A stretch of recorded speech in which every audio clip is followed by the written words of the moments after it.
আসসালামু আলাইকুম। আবারও বাংলাদেশে 4G ইন্টারনেট সেবার বন্ধের ঘোষণা দেওয়া হয়েছে। আপনার স্ক্রিনে এই মুহূর্তে দেখতেছেন 4G নেটওয়ার্ক, ফেসবুক ও হোয়াটসঅ্যাপ বন্ধের নির্দেশ। এটা হচ্ছে সময় টিভির একটা নিউজ। ইতিমধ্যে কিন্তু আমি ইন্টারনেট ব্যবহার করে ডাটা ব্যবহার করে এই মুহূর্তে ফেসবুক ব্যবহার করতে পারতেছি না, ওয়াইফাই ব্যবহার করে কিন্তু ব্যবহার করা যাচ্ছে। আসলে আমাদের এই স্বাধীন রাষ্ট্রে কী হচ্ছে আমরা এখনও বুঝে উঠতে পারতেছি না।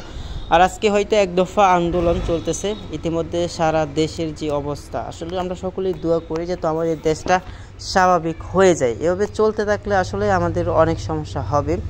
আর বাংলাদেশে অনেক রেমিটেক্স আসা ইতিমধ্যে বন্ধ হয়ে গেছে। অনেকেই প্রবাসী যারা আছেন অনেকেই এই মুহূর্তে বাংলাদেশে টাকা পাঠাচ্ছেন না। যদি বাংলাদেশে তারা টাকা না পাঠায় বা বাংলাদেশে রেমিটেক্স না আসে তাহলে দেশের অবস্থা খুবই ভয়াবহ হয়ে যাবে।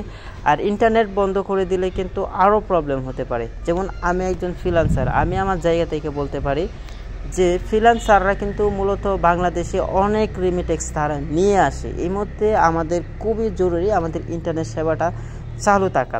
আর সব জায়গায় কিন্তু ওয়াইফাই নেই, ব্রডব্যান্ড ইন্টারনেট কিন্তু বাংলাদেশে সব জায়গায় নেই, কিন্তু বাংলাদেশের সব জায়গার মধ্যে কিন্তু আমাদের মধ্যে ফ্রিল্যান্সার আছে। আমি যেমন গ্রামে বসবাস করি, আমাদের সব জায়গাতে কিন্তু এই মুহূর্তে গ্রামে ওয়াইফাই নেই। তবে আপনাদের কাছে আসলে কি বলবো বুঝতে পারতেছি না। আপনারা আপনাদের মূল্যবান মতামত এই ভিডিওর কমেন্ট বক্সে কমেন্ট করে জানিয়ে যাবেন আপনারা কি চাচ্ছেন বাংলাদেশের জনগণ যারা আছেন। আসলে আমি আমার ব্যক্তিগতভাবে অনেক কিছু বলতে চাই কিন্তু আসলে বলা যাচ্ছে না বা বলতে পারতেছি না। তো যাই হোক, সকলে ভালো থাকবেন এবং দেশটা কীভাবে সামনের দিকে এগিয়ে যাবে সেই দিকে আমরা সকলেই খেয়াল রাখব।